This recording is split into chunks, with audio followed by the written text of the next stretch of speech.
ప్రస్తుతం ప్రతిపక్షంలో ఉన్న భారత రాష్ట్ర సమితి వర్కింగ్ ప్రెసిడెంట్ కేటీ రామారావు నిన్న హైకోర్టు ఆయన క్వాష్ పిటిషన్ కొట్టేసిన తర్వాత అంటే ఈ ఫార్ములా కార్ రేస్ సంబంధించి ఫార్ములా ఈ కార్ రేస్ సంబంధించిన కేసును కొట్టేయాలని ఆయన హైకోర్టుకు వెళ్ళినప్పుడు దాన్ని హైకోర్టు నిన్న కొట్టేసింది.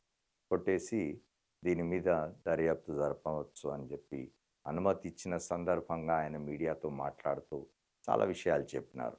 సరే, తను తప్పు చేయలేదు, తను పులుగడిగిన ముత్యంలా బయటకు వస్తానని చెప్పినారు, ఇవన్నీ చెప్పుకోవచ్చు. కానీ ఆయన ఈ క్రమంలో మీడియా మీద కూడా వ్యాఖ్యలు చేసినారు. మీడియా స్వతంత్రంగా వ్యవహరించాలని చెప్తున్నారు. అట్లాగే ముఖ్యమంత్రి దగ్గర నుంచి వచ్చే లీకులు నిజం కావు, వాటిని మీరు రాయొద్దు అని చెప్తున్నారు. అట్లాగే ప్రజల సమస్యల గురించి రాయండి, నా కేసు ఎందుకు పట్టించుకుంటున్నారు మీరు అని చెప్తున్నారు.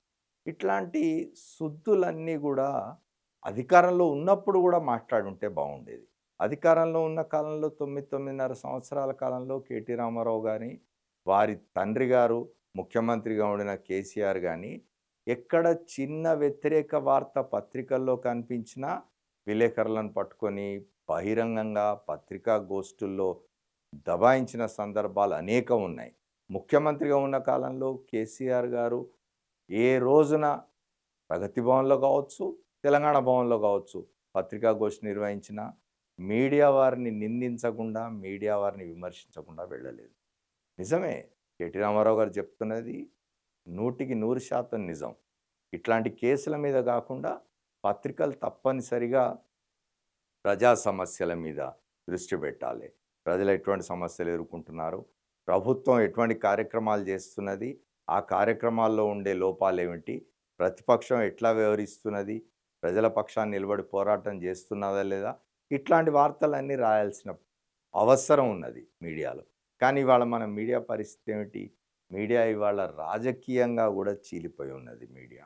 ఒక్కొక్క మీడియా సంస్థకు ఒక్కొక్క రాజకీయ పక్షంతో అనుబంధం ఉన్న క్రమంలో ఇవాళ కేటీ రామారావు గారు నిష్పక్షపాతంగా వార్తలు రాయండి, లేదా ప్రజల సమస్యల గురించి రాయండి, నా కేసు ఎందుకు పట్టించుకుంటున్నారు మీరు అని, నా కేసుని ఎందుకు సెన్సేషనలైజ్ చేస్తూ ఉన్నారని చెప్పి ఆయన అనడం బాగాలేదు. ఎందుకంటే అధికారంలో లేని వాళ్ళు, రాజకీయాలతో సంబంధం లేని వాళ్ళు, గతంలో ఎన్నడూ ప్రెస్‌ని స్నబ్ చేయని వాళ్ళు ఇట్లాంటి మాటలు మాట్లాడితే బాగుంటుంది. కానీ అది భారత రాష్ట్ర సమితి నాయకులకు కానీ, కాంగ్రెస్ నాయకులకు కానీ, ఇతర ఏ రాజకీయ పక్షానికి సంబంధించిన నాయకులకు కానీ ఇవాళ ఆ మాటలు మాట్లాడే అర్హత లేదు అని నేను అనుకుంటున్నాను. ఎందుకంటే రాజకీయ మీడియా అంతా కూడా, అది వార్త దినపత్రికలు కావచ్చు, ఎలక్ట్రానిక్ మీడియాలో ఉన్న ఛానల్స్ కావచ్చు, 24 గంటల న్యూస్ ఛానల్స్ కావచ్చు, ఇవాళ జాతీయ స్థాయి నుంచి ప్రాంతీయ స్థాయి వరకు మనం చూస్తున్నాం. ఏదో ఒక రాజకీయ పక్షానికి అనుబంధంగా పనిచేయడం అనేది